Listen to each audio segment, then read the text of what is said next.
The Holy Quran, which is under God's protection, will never be damaged just because a copy of it was burnt by a crusade left over.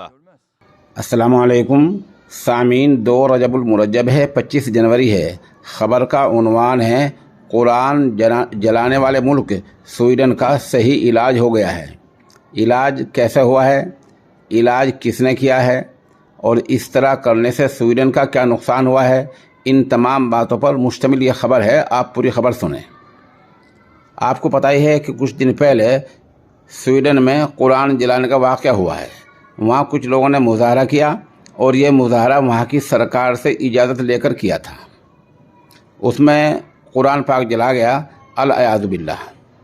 इस शैतान मुल्क का तुर्की ने सही इलाज कर दिया है, जैसे कि आपने वीडियो में सुना। किस तरह इलाज हुआ बता दें कि अमेरिका और यूरोपीय ममालिक की एक फ़ौजी तंजीम है जिसका नाम है नेटो। स्वीडन ने इस तंजीम का रुकन बनने की दरख्वास्त दे रखी है। तुर्की इस तंजीम का पहले से ही रुकन है, मेंबर है और तुर्की को वीटो पावर हासिल है। तुर्की ने इसी पावर का इस्तेमाल कर दिया है और कहा है कि स्वीडन को हमसे कोई उम्मीद नहीं रखनी चाहिए। अब स्वीडन इस तंजीम का यानी नेटो का मेंबर नहीं बन सकता है। अब सवाल यह है कि इसका मेंबर बनने का फ़ायदा क्या है और न बनने से नुकसान क्या है।